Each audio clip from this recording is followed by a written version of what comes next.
کیا یہ بات ٹھیک ہے جی کہ اسلامی تاریخ جو ہے جی اس میں یعنی اس قدر محنت جاں فشانی اور باریک بینی سے اس کو جو ہے نا یعنی مرتب کرنے کا کام نہیں لیا گیا ہے جتنا کہ قرآن و یا حدیث میں لیا گیا ہے.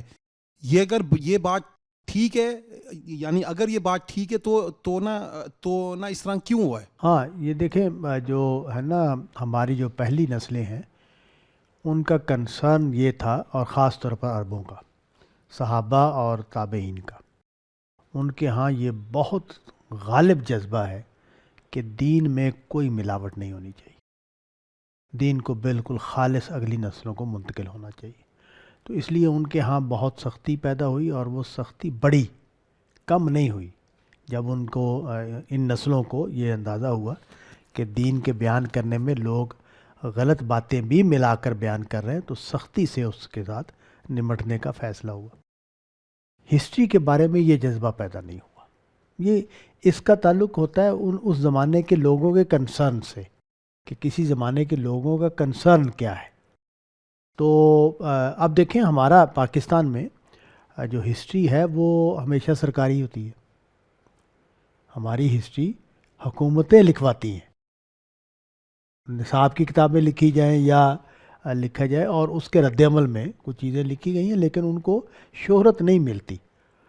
آپ 1947 میں جو کچھ ہوا، اس سے پہلے جو کچھ ہوا، ہم نے اپنا ورژن تیار کیا ہے اور اسی کو لکھتے ہیں اور اسی کو بیان کرتے ہیں. اور ہمارا کنسرن یہ ہے کہ ہمارا مقدمہ ہمارے بچوں کو ٹھیک لگنا چاہیے. ہم جب ہسٹری لکھ رہے ہیں تو ہم اس اصول پر لکھ رہے ہیں ہسٹری کہ ہم نے جو مقدمہ بنایا ہے، ہم نے جو ہندو کی تصویر بنائی ہے، ہم نے جو انگریزوں کی تصویر بنائی ہے، ہماری اگلی نسلوں کو بھی یہی تصویر منتقل ہونی چاہیے اور ان کو اسی کا قائل ہونا چاہیے. تو اس نقطہ نظر سے ہم ہسٹری لکھ رہے ہیں. تو ہر زمانے کی ہر نسل کے کچھ کنسرنز ہوتے ہیں. تو ہسٹری کے بارے میں ان کے ہاں وہ کنسرن پیدا نہیں ہوا، دین کے بارے میں پیدا ہوا، وہاں انہوں نے محنت کی. اور ہسٹری کے بارے میں ان کے ہاں وہ کنسرن پیدا ہی نہیں ہوا. ہسٹری کے بارے میں یہ جو کنسرن ہے یہ حادث واقعہ ہے، اور یہ کوئی 1400 سال کے بعد پیدا ہو رہا ہے کہ ہسٹری پر یہ کام ہونا چاہیے کہ حقائق معلوم کیے جائیں. تو یہ بالکل نئی چیز ہے. اور اس میں خاص طور پر مغربی اقوام نے جو قاعدے قانون بنائے ہیں، تحقیق کے طریقے ایجاد کیے ہیں، اس کی روشنی میں اب کام کرنے کے جذبات پیدا ہو رہے ہیں. اور میں آپ کو بتاؤں کہ میرا جتنا مطالعہ ہے، بہت زیادہ نہیں ہے، میرا جتنا مطالعہ ہے، اس میں کوئی بڑی اچیومنٹ کا کوئی امکان نہیں. ہسٹری ایسی ہی رہے گی جیسی ہے. تو جی اس میں جی پھر بعض مطلب خاص طور پہ یہ اسلامی تاریخ کے لحاظ سے جو چند ایک واقعات بیان ہوتے ہیں، خاص طور پہ صحابہ کے درمیان میں جو جنگیں ہوئی ہیں، ان میں یعنی جو مشاجرات کے واقعات یا سب و شتم کے واقعات، تو ان کو پھر کیونکہ اس دور میں آ کے انہی کی بیس پر جماعتیں قائم ہو گئی ہیں. ایک جماعت کا یہ ہے کہ اس طرح ہوا، ایک جماعت وہ پھر آپس میں جو ہے نا بڑا ان میں یہ. تو پھر اس میں کیسے فیصلہ کیا جائے گا کہ اس دور میں یا مطلب کون حق پہ تھا، یا یہ اس دور میں کون سی جماعت حق پہ ہے، تاکہ باہم جو ہے اس میں آپس میں یہ جو اتنی سختی ہے وہ کم ہو یا دور ہو جو ہے انشاءاللہ. نہیں، آپ کا مقصد بڑا اچھا ہے، جذبہ بھی بہت اچھا ہے، لیکن اصل میں سمجھانے والی بات یہ ہے کہ یہ ہسٹری نہ عقائد کا ماخذ ہے نہ دین کا ماخذ ہے. تو جو غلطی ہو رہی ہے وہ یہ ہو رہی ہے کہ ہسٹری کو عقائد اور دین کا ماخذ بنایا جا رہا ہے.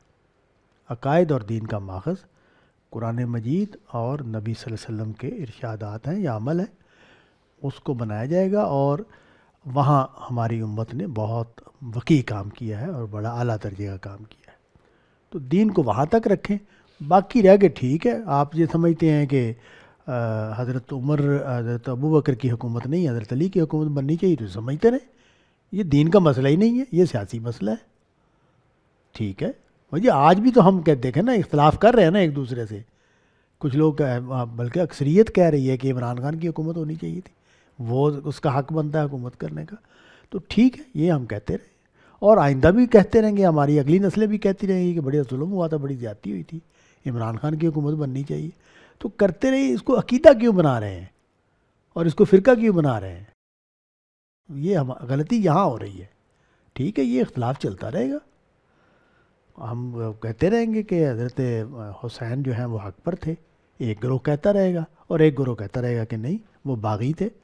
یہ بس سیاسی تجزیہ ہے، تاریخی تجزیہ ہے، بس دو آراء ہیں، تو وہ ہم بیان کرتے رہیں گے. اور میں اس پر بہت اصرار کرتا ہوں، اور میں غامدی صاحب کے جو بڑے محاسن ہیں ان میں سے ایک یہ ہے کہ بھئی چیزوں کو ایز اٹ از دیکھو،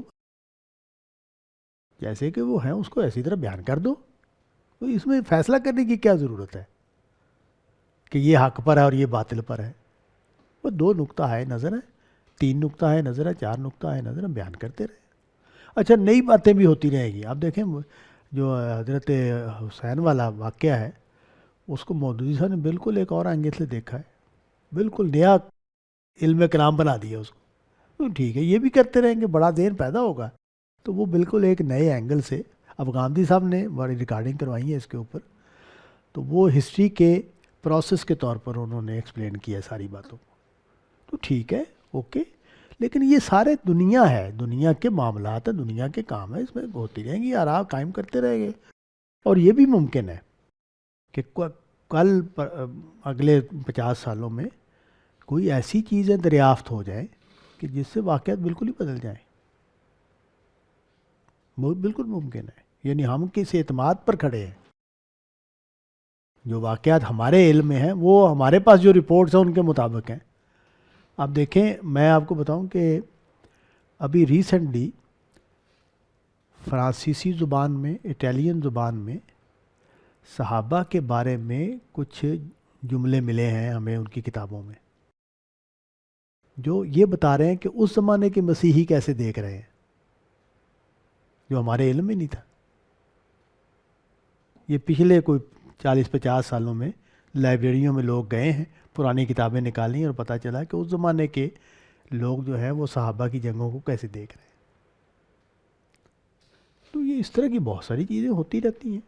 تو یہ ہسٹری ہے، ہسٹری کا تجزیہ ہے، یہ ایک علمی تجزیہ ہے، اور اس میں مختلف آراء بنے گی. آپ دیکھیں تقسیم ہند پر کتنی آراء ہیں. کوئی لوگ کہتے ہیں کہ یہ ہوا اس وجہ سے تقسیم ہو گئی، کچھ لوگ کہتے ہیں یہ ہوا اس وجہ سے تقسیم ہو گئی. میرا بھی ایک نقطہ نظر ہے، میں سارے کا سارا جو ہے نا وزن ڈالتا ہوں نہرو کے اوپر، نہرو پہ. نہرو اس میں قصوروار تھا.